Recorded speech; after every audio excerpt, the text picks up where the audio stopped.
গাড়িটার পিছিয়ে ধাওয়া করতে করতে ওদেরকে বলি দাঁড়াও দাঁড়াও, দাঁড়াইনি। তৎক্ষণাৎ আমার ভাই তুষারকে ফোন করলাম যে গাড়িটাতে করে বোমাটাকে মানে না জল আছে না খাবার আছে, আপনারা এটা দেখলে দেখতে পারবেন। তো ওনাকে বললাম যে তুমি এটা কিসের জন্য নিয়ে যাচ্ছ?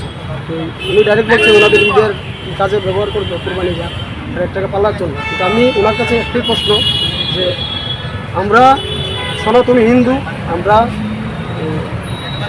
গোমাতা রূপে গাইকে আমরা পূজা করি, বিষ্ণু রূপে পূজা করি।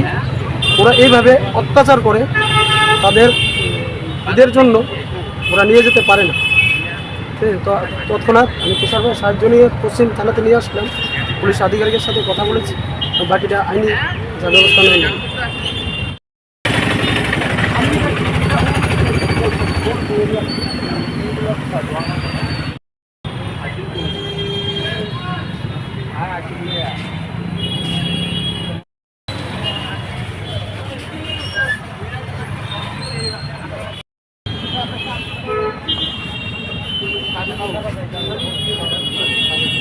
ভাই ও ভাই